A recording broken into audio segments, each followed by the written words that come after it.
everyone, how are you all? I hope you all are good. So today we are going to start our part 4. ठीक है, किसका? Business studies का और 12th class. Last video में हमने क्या पढ़ा था? अपना levels of management we have done and functions of levels. ठीक है, जो भी हमारे फंक्शंस थे, जो भी हमारे लेवल्स थे, कितने थे? Top level, middle level and lower level. 3 levels वो देयर. ठीक है, जो हमने पढ़े थे.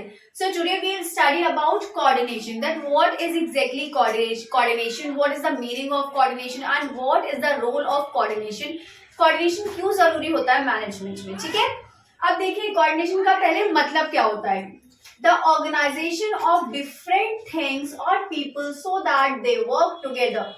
एक ऑर्गेनाइजेशन होता है जो अलग अलग लोगों का होता है. ठीक है, अलग अलग थिंग्स का होता है. ठीक है, अलग अलग चीजों का होता है, जहां पर ये डिसाइड किया जाता है कि सारे को, जितने भी लोग हैं, सारे लोगों को क्या करना है? साथ में वर्क करना है, टुगेदर वर्क करना है. ठीक है, कोऑर्डिनेशन का मतलब ही होता है कि मिलकर चलना, हर चीज जो भी एम है उसको एक साथ ही कंप्लीट करना. फाइन. जैसे कि हम कहीं जॉब कर रहे हैं, मान लो एक कंपनी में जॉब कर रहे हैं, तो उस कंपनी का जो एम होगा वही सारे एम्प्लॉयज का एम होगा, वही सारे वर्कर्स का एम होगा, वही सारे जो भी मैनेजर्स हैं, डायरेक्टर्स हैं, सबका एम सेम होगा. और क्या होगा कि सारे लोग उस एम को कंप्लीट करने के लिए they will do the coordination, they will make the coordination. ठीक है, जिससे कि क्या होगा, आपस में सबका डिसीजन एक तरह का हो, सबका काम एक तरह से हो, सारी चीजें एक तरह से हो, जिससे कि वो जो एम है वो फुलफिल वो लोग कर पाए. Fine. So this is the meaning of coordination. एक मैंने और लिखा है, देखिए, being together the activities and resources of the organization and maintaining harmony in them.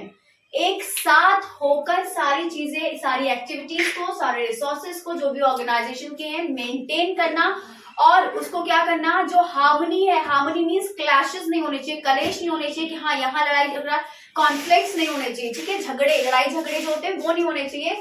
उसका मतलब इसका मतलब यही है मेंटेनिंग हार्मनी का, कि कॉन्फ्लिक्ट्स नहीं हो आपस में कि हाँ ये लड़ रहा है वो लड़ रहा है आपस में. क्योंकि अगर लड़ाई झगड़े होंगे तो सारे जो लोग हैं वो कोऑर्डिनेट नहीं कर पाएंगे, और जब कोऑर्डिनेट नहीं होंगे तो सारा वर्क क्या होगा, अच्छे से नहीं हो पाएगा. तो coordination is very important for a management, क्योंकि कोऑर्डिनेशन के बिना क्या होगा, सब लोग अपना अपना तरीके से काम करेंगे जो कि सही नहीं है. ठीक है, तो ये हो गया हमारा meaning of coordination. Next we'll study features. What are features of coordination? First one is integrates group efforts.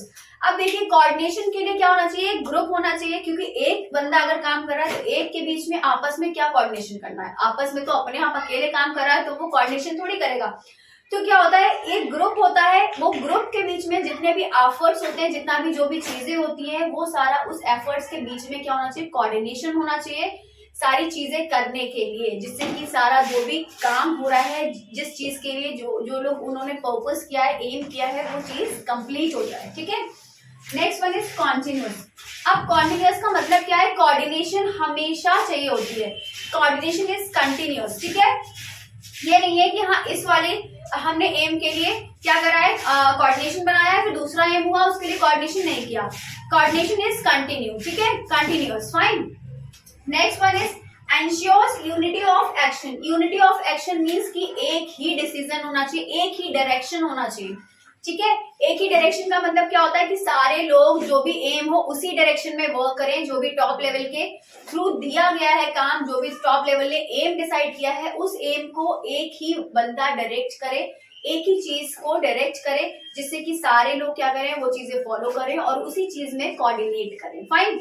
Next one is pervasive. अब मैंने आपको पहले भी वीडियो में बताया है कि पर्वेसिव का मतलब होता है यूनिवर्सल, और यूनिवर्सल का मतलब क्या होता है, जो हर जगह यूज हो. ठीक है, हर जगह मीन्स जैसे कि क्या हो गया, मैनेजमेंट में, कंपनी में क्या होता है, कोऑर्डिनेशन जरूरी होता है. जैसे कि मान लो एक स्कूल है, स्कूल भी क्या हो गया, एक तरह से मैनेजमेंट ही हो गया ना, कि वहां सारी चीजें क्या हो रही है, they are doing all the things with the coordination. ठीक है, जैसे कि टीचर्स कोऑर्डिनेट करते हैं किसको, प्रिंसिपल कोऑर्डिनेट करते हैं डायरेक्टर को, डायरेक्टर जो भी ओनर है तो उसको. ठीक है, तो वो सारी चीजें क्या होती है, आपस में कोऑर्डिनेट हो रही है. जो भी उनका एम है बच्चों को शिक्षा देना, या जो भी उनका एम है वो क्या है, तो उस चीज में क्या होता है, यूनिवर्सली वर्क करता है कोऑर्डिनेशन. मतलब यहाँ हर जगह कोऑर्डिनेशन चाहिए होता है. आप चाहे स्कूल ले लो, चाहे आप कंपनी ले लो, चाहे फैक्ट्री ले लो, चाहे कोई बिजनेस ले लो, तो सारी जगह क्या होता है, कोऑर्डिनेशन इज मैंडेटरी। फाइन, जहां पर 2 से ज्यादा लोग होंगे, 2 या 2 से ज्यादा लोग होंगे, मतलब ग्रुप होगा 10, 20, 30, 40, 50 लोगों का,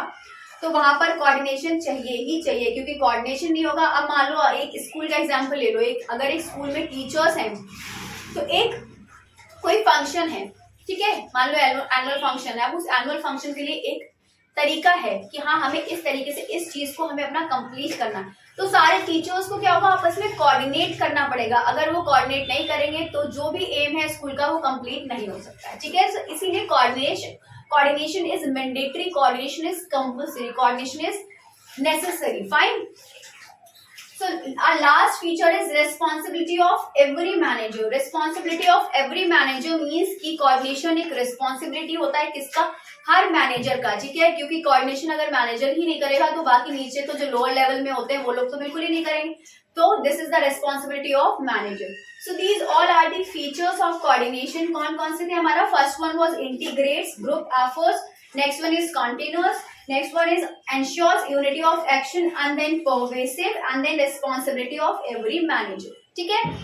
and then our last topic of today's video is importance, ठीक है। importance क्या होता है coordination के, first one is size of the organization। अब एक organization है, ठीक है, उसका साइज, जैसे कि एक बहुत बड़ी ऑर्गेनाइजेशन है तो वहां पर बहुत सारे लोग होंगे, ऑब्वियसली अगर बहुत बड़ी ऑर्गेनाइजेशन है तो वहां पर बहुत सारे लोग होंगे, बहुत सारे एम्प्लॉयज होंगे, बहुत सारे वर्कर्स होंगे, ठीक है, डिफरेंट डिपार्टमेंट्स होंगे, तो वो सारी चीजें क्या होंगी, इसीलिए यहाँ पर साइज मैटर्स, ठीक है। अगर मान लो एक छोटी ऑर्गेनाइजेशन है, इसमें सिर्फ एक अकेला बंदा काम कर रहा है, तो क्या उसको कोऑर्डिनेशन चाहिए होगी, वो अकेले के साथ तो कोऑर्डिनेशन नहीं करेगा, वो तो हाँ अपनी मर्जी से जैसा काम चाहेगा वो वैसा कर सकता है, ठीक है। तो साइज क्या करता है, साइज बहुत इंपॉर्टेंट रोल प्ले करता है फॉर कोऑर्डिनेशन, ठीक है। तो साइज जो ऑर्गेनाइजेशन का है वो बहुत इंपॉर्टेंट होता है, ठीक है।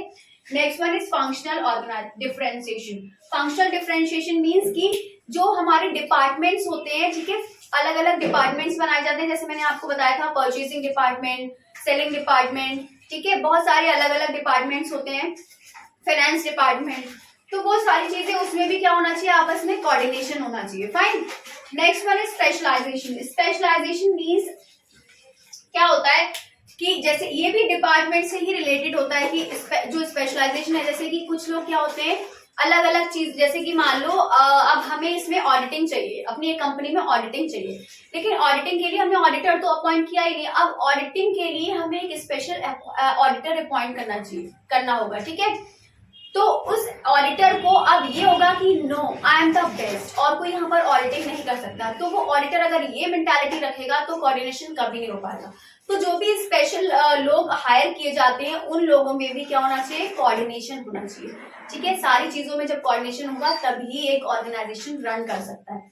Okay, so these all are the important size of the organization, functional differentiation and specialization. Fine, so this is all for today. Today we have done meaning of coordination, features and importance of coordination. So this is all for today. I hope you all understand. Then kindly do like, comment, share and subscribe my channel. So till then, bye bye, take care, have a good day and take a screenshot.